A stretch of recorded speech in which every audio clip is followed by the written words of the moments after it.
आज हम कक्षा 8वीं पाठ 2 वारिस कौन इसे पढ़ेंगे। ठीक है, पढ़ना सीखेंगे। ठीक है। एक राजा था, उसके 4 बेटियां थीं।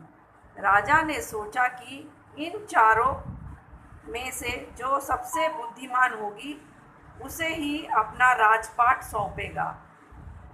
इसका फैसला कैसे हो वह सोचने लगा।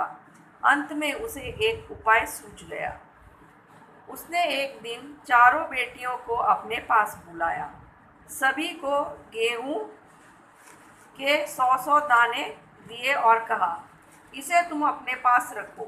5 साल बाद मैं अब जब इन्हें मांगूंगा तब तुम सब मुझे वापस कर देना। गेहूं के दाने लेकर चारों बहन अपने अपने कमरे में लौट आई। बड़ी बहन ने उन दानों को खिड़की के बाहर फेंक दिया। उसने सोचा, आज से 5 साल बाद पिताजी को गेहूं के इन दानों की याद रहेगी क्या? और जो याद भी रहा तो क्या हुआ, भंडार से लेकर दे दूंगी।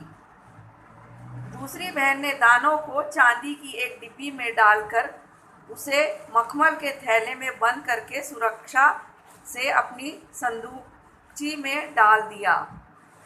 सोचा, 5 साल बाद जब पिताजी ये दाने मांगेंगे तब उन्हें वापस कर दूंगी।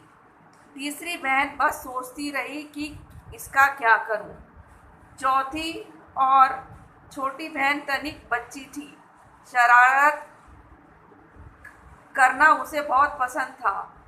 उसे गेहूं के दाने भी बहुत पसंद थे।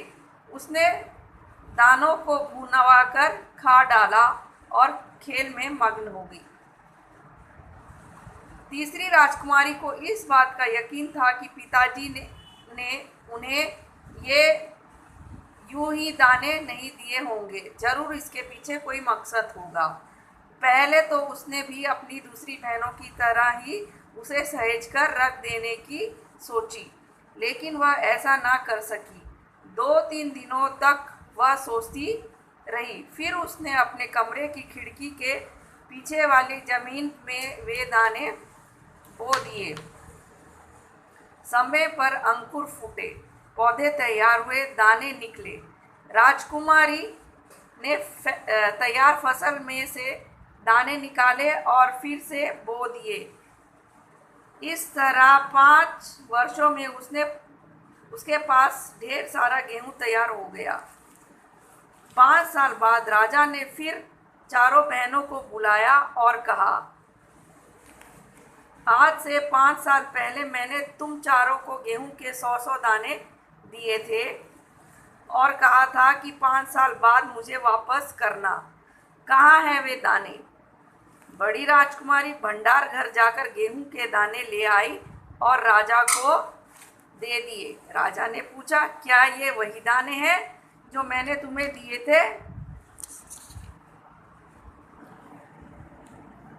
पहले तो राजकुमारी ने हाँ कह दिया, मगर राजा ने फिर कड़क कर पूछा। तब उसने सच्ची बात बता दी। राजा ने दूसरी राजकुमारी से पूछा, तुम्हारे दाने कहाँ हैं? दूसरी राजकुमारी अपनी संदूकची में से मखमल के खोल वाली डिब्बी उठा लाई, जिसमें उसने गेहूं के दाने सहेज कर रखे थे। राजा ने उसे खोलकर देखा, दाने सड़ गए थे। तीसरी राजकुमारी से पूछा, तुमने क्या किया उन दानों का?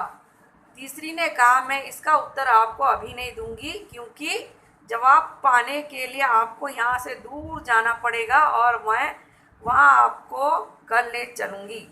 राजा ने अब चौथी और सबसे छोटी राजकुमारी से पूछा।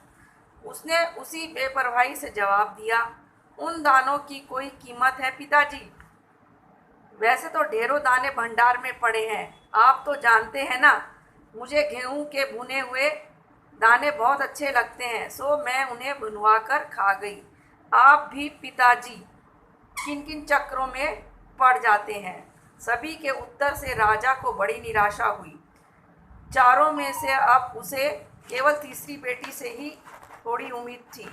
दूसरे दिन तीसरी राजकुमारी राजा के पास आई। उसने कहा, चलिए पिताजी, आपको मैं दिखाऊं कि गेहूं के वे दाने कहाँ हैं। राजा रथ पर सवार हो गया। रथ महल नगर पार करके खेत की तरफ बढ़ चला। राजा ने पूछा, आखिर कहाँ रख छोड़े हैं तुमने वे 100 दाने? इन 100 दानों से के लिए तुम मुझे कहाँ कहाँ के चक्कर लगवाओगी? तब तक रथ एक बड़े से हरे भरे खेत में के सामने आकर रुक गया।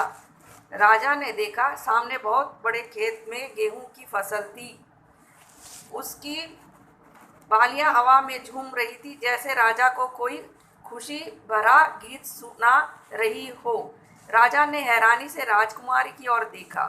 राजकुमारी ने कहा, पिताजी, ये हैं वे 100 दाने जो आज लाखों लाख दानों के रूप में आपके सामने हैं।